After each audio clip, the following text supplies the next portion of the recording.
Hello there and welcome to this week's Granny's Garden. Now last week we were pruning those bush-like roses or shrub-like roses. This week is a slightly more complex climbing roses. I'm not quite sure what we're going to do about the light. It's absolutely weird. We're having in Spain at the moment what they call calimas, which is when dust or sand is suspended in the air coming up from the Sahara Desert in Africa, and it is covering everything. The car is filthy. The leaves of the plant are absolutely filthy, and the sun, you can hardly see it. It's behind a sort of like curtain or haze. But we'll see how we go. At least it's not blaring sun and you're not going to get an overexposed camera. So let's get going. Now, the first thing worth noting is that climbing roses aren't exactly climbing. They're not like ivy with the little piece that sort of cling to everything, or like a clematis or a pea with the little tendrils that wind their way around things. These just are simply long, very long stems that allow themselves to be clipped or bound against some sort of structure. This structure can be a wall or a fence, it can be a pergola, it can be an arch, or even a living structure like a tree, for instance. The more horizontal you can maintain the branch, the more flower producing stems it's going to have.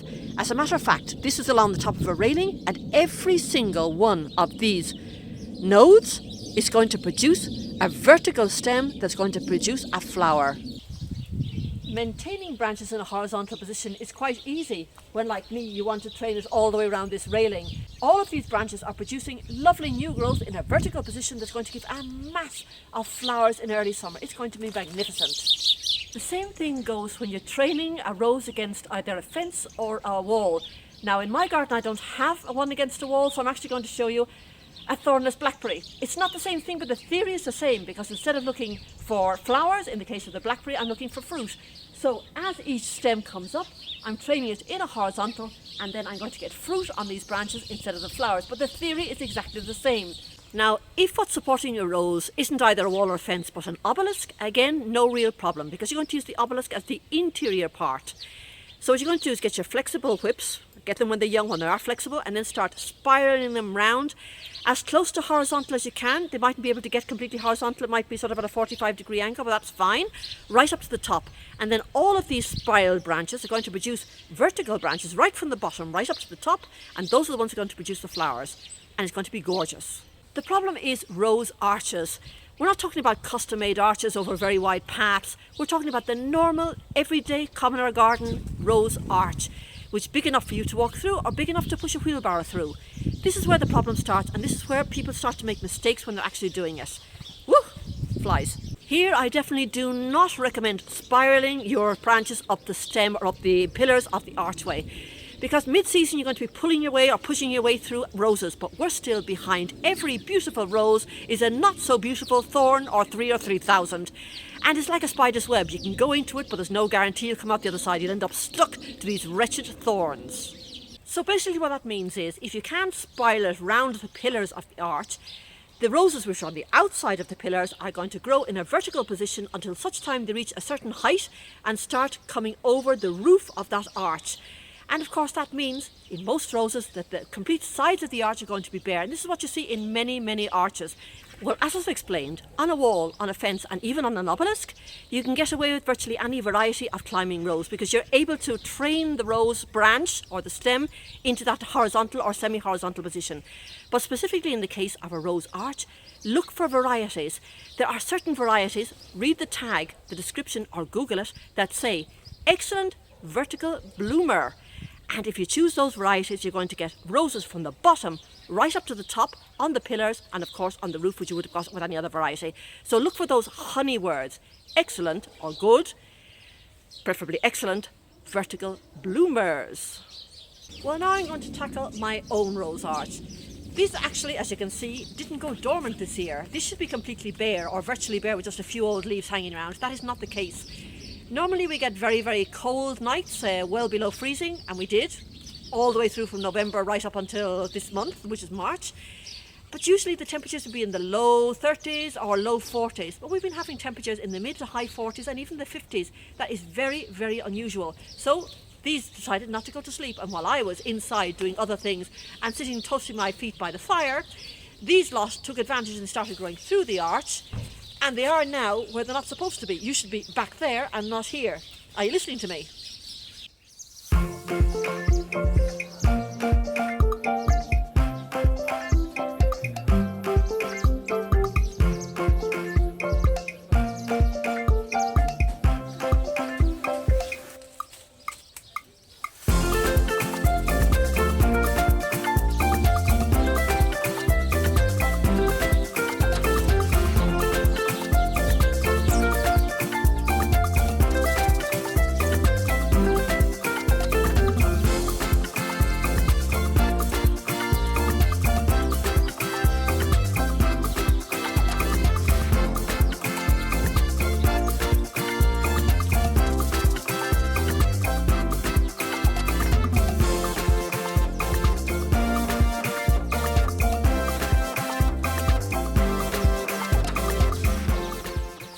I've now managed to get all the branches to the other side of the arch, which is where they should do. And now I'm just going to train them in a fan-like shape to go upwards. I'm also going to be training some to go across that back railing there. And then you're going to reduce the side branches. Once they've been trained in and I can see where they're going, then I get the side branches and just reduce them in height. Now, just to get you in a bit closer, I'm on the outside of the arch now. Now, as you can see, there are two different layers of branches. There's this one in here, which is very close and nice, flexible branches, easy to train. On the outside, there's this thicker one. This branch is growing nicely because it's going to the outside of this arch. I can push it to the outermost layer here, so that's perfect. But this one is growing sort of outwards away from the arch and is superfluous. So I'm going to get rid of this one.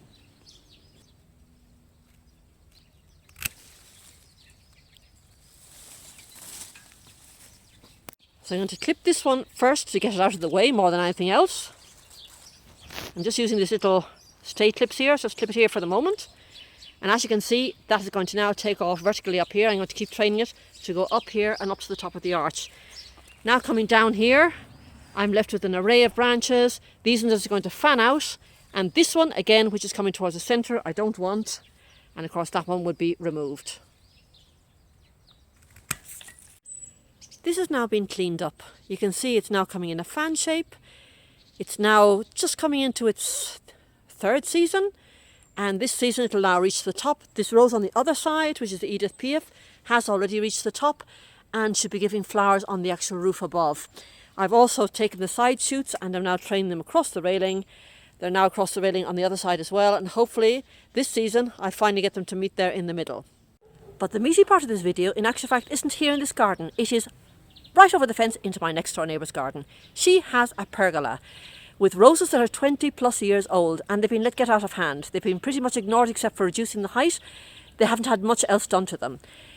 If you need shade, and here, believe you me, in summer when it's between 90 to 100 degrees over many, many months, you need shade, and she has a table underneath it. If you're looking for shade and you're going to use roses, then you've got to keep a mix of old stems and new stems. So you keep up the flower, you keep up the vigour, and you keep up that shade. That hasn't been done.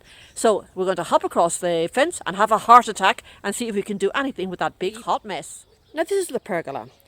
It's quite sturdy metal. It's got 4 different columns or pillars, about 12 foot by 12 foot. On each of the 4 pillars there is a different variety of rose. Some of them more vigorous obviously than others, but they haven't been touched in 15 plus years.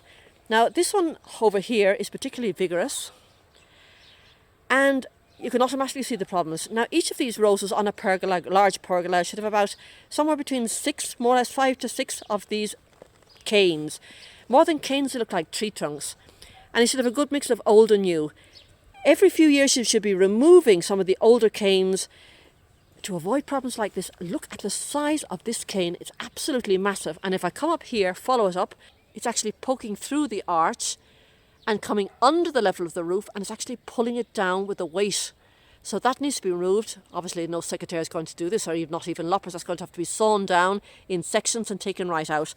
So I'm probably going to aim to take out the older ones, this one which is going out, and this one. But I've got to follow them all up and follow them across this maze or chaos and see what I can find. Now on the other ones, this has only got one main cane from what I can see, and it's got twisting and turning and it's going in and out of the arch. They're actually stems that have got virtually no flowers whatsoever. It's not dead, but it's so little flowers, it's just not vigorous anymore. It needs to be taken out. It's logical, it's old, it needs to be rejuvenated. Let's have a look at this one over here. This one again is vigorous. Unfortunately, it's been let go through the arch instead of up and over, so we're going to have to take some of those out. Lots of issues with crossing branches digging in. Issues down here as well with dead wood which hasn't been removed. That'll need to be removed with a saw. You see there behind. Yikes, that's sharp.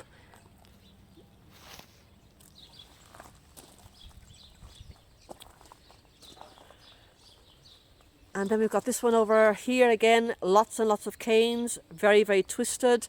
Not very vigorous. We're going to have to look for the most vigorous ones, and probably what we're going to have to do with this one now is to do tip pruning. Not only going to remove some of the canes, we're also going to reduce obviously in height, And probably going to do a tip pruning, which means I'm going to remove the tip of this, probably take it back about a third, and that way to stimulate side branches. This definitely needs rejuvenation. This is very, very weak rose, and lots of branches are just, that actually feels dead. It feels dead. It came away in my hand. Totally. Okay, so we have got our work cut out. I had brought loppers, but I'm going to go back to my house now because I think I'm going to need a saw. Yeah, I'm definitely going to need a saw. We're going to start on this one. So I'm going to be removing this big thick cane with a saw. As you come further up, you'll see that there are crossing canes. Because I'm going to be removing this, that's not going to be a problem. But as you can see, there's a further one here that's also crossing. But first I'm going to remove this cane and then take it as we go, bit by bit, step by step.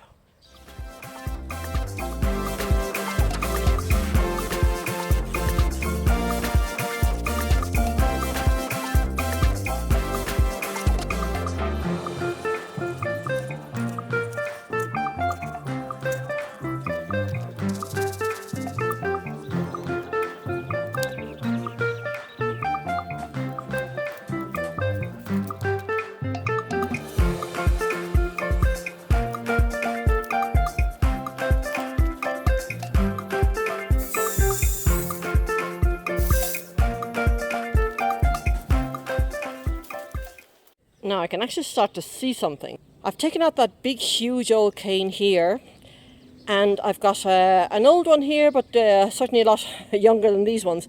I've got a nice vigorous cane here, nicely leafing out. This one not so good. What I'm actually going to do now is take this one again right back here, and I'm going to train this one to take over, pushing it into the centre of this archway. This one at the back is right next to the actual framework, which is good. It's an old one, but then from here, at this point, it's got two new vigorous shoots, which is great, but then it shoots inside the arch and takes off in a non-vigorous way up there to the roof on the inside. So the next phase is remove this one from here upwards, then coming round the corner,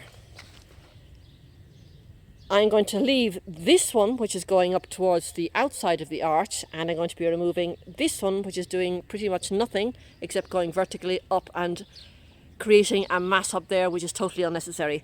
So that's the next phase.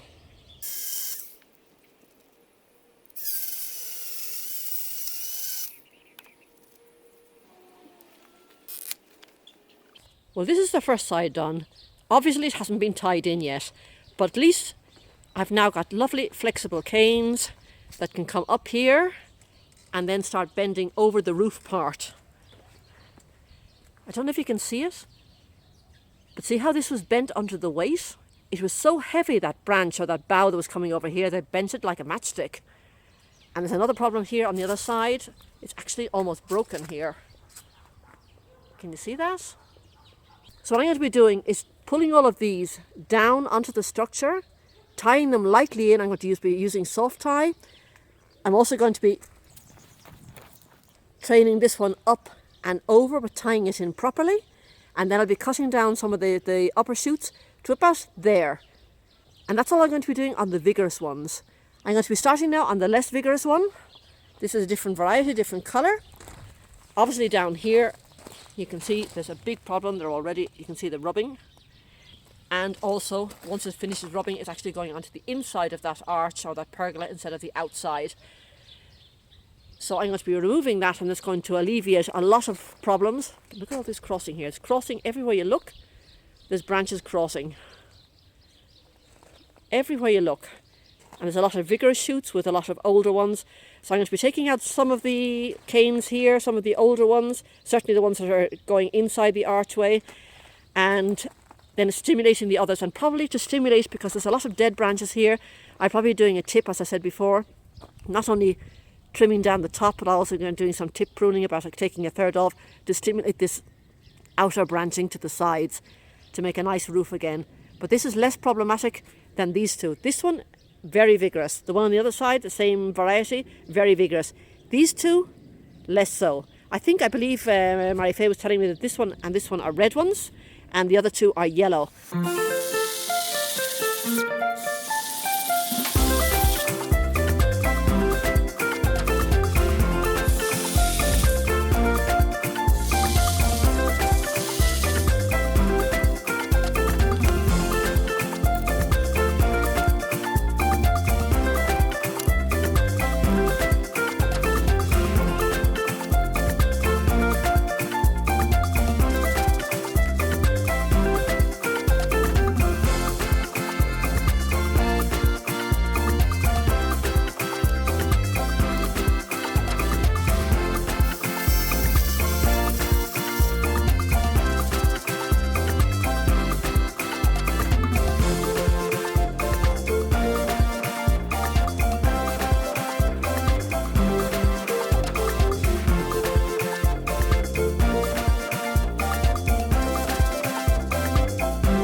Now we're going to start on the third side. This is another vigorous grower. As you can see, a lot of the canes are completely inside the pergola instead of on the outside, which is a bit dangerous if you happen to be sitting there and stand up. So I'm going to be removing some of these and taking out some of these older canes here at the bottom and removing some of this dead wood as well. A lot going on here. As well, these ones that are curving sort of outwards and then sort of being forced inwards. We'll have a closer look at that to see if I can use them or if I might take it out completely, leaving this one, which is a lot better situated. It's a question of getting dug in. Once you get dug in and take out those really striking branches, you begin to get a much clearer vision. And certainly you need to retie these that are completely getting dug in. This should be a soft tie, not something like this. Lots of rubbing and crossing branches growing on here as well.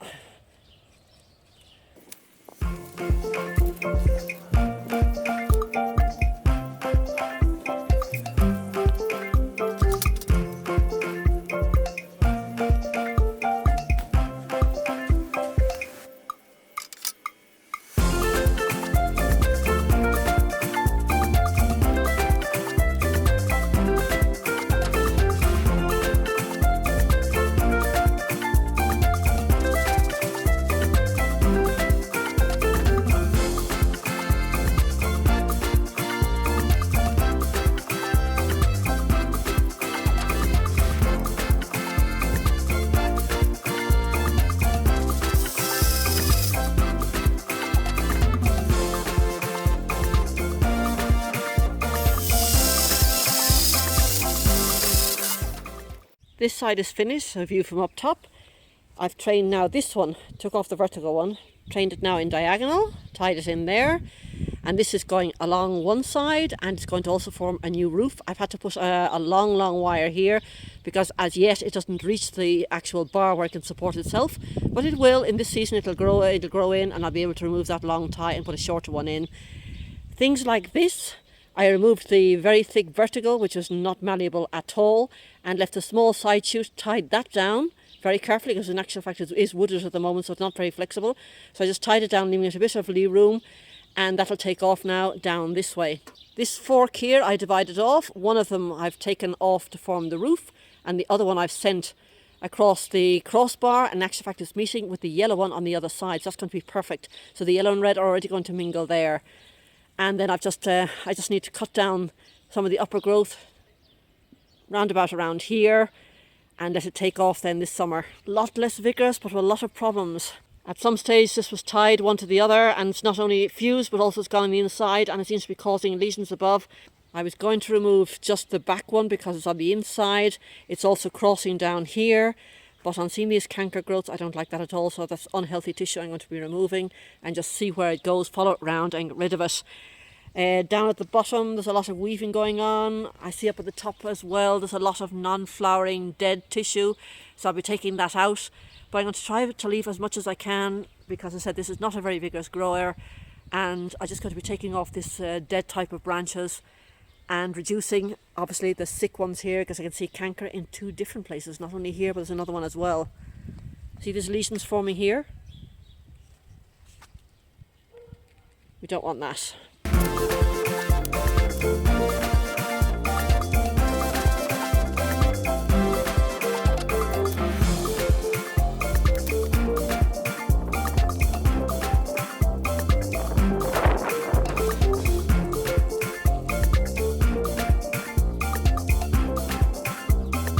Now, because much of this wood is either dead or just not very productive, I mean it's productive at the very end but not at the whole the way along, so what I'm going to do is take advantage of some of these very, very long branches, the new branches, and instead of cutting them down, I'm actually going to start bending them across as a new roof to take over from these old branches, which will be cut out a different year, cut out the older ones and leave the new ones.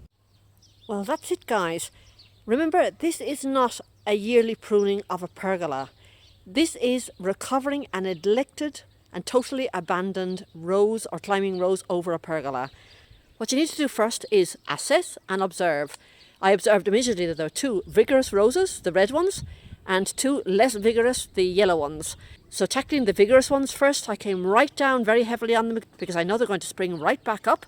Then what you need to do is reduce the amount of canes to no more than 6. Here I've got 1, 2, 3, 4. More than sufficient. Then you start training them up and over and then into the roof part, so both along the railing and of course you want the roof part as well. With the less vigorous ones I've been more careful. I've taken out anything that was growing really badly onto the inside. The primary cause for the dead wood on the small vigorous ones is they've been tied in so tight to the railings that it had eaten in, and from where the tie was to the end of the branch was dead. So I've just put loose ties in using this soft garden tie, and from now on that should be fine. What I've done is the very, very long new branches, I'm tying them in to take over from these old branches, because these old branches eventually are going to have to go and you have to get the new vigorous ones in, because I see the older ones are simply not productive anymore and they're in a very delicate condition.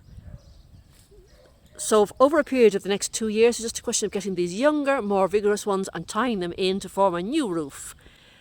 And by the end of the season, I'm going to be very careful because I come in now and again and just make sure that the ones that are growing are not going to grow on the inside of this framework, they're going to grow on the outside, and then these ones are going to shoot, and as soon as they shoot, and tie them onto both the metal structure and these crisscross wires you can see. So by the end of the season we're probably going to be up about here, and then next year it'll be completely covered again, but with a new invigorated pergola. So remember, this is not a yearly prune, this is a recovery of an abandoned or an neglected one. Rejuvenation, total rejuvenation. Well, I hope you've enjoyed this video. Certainly climbing roses, the pruning is a little bit more difficult than say a shrub rose or a bush rose, but not impossible.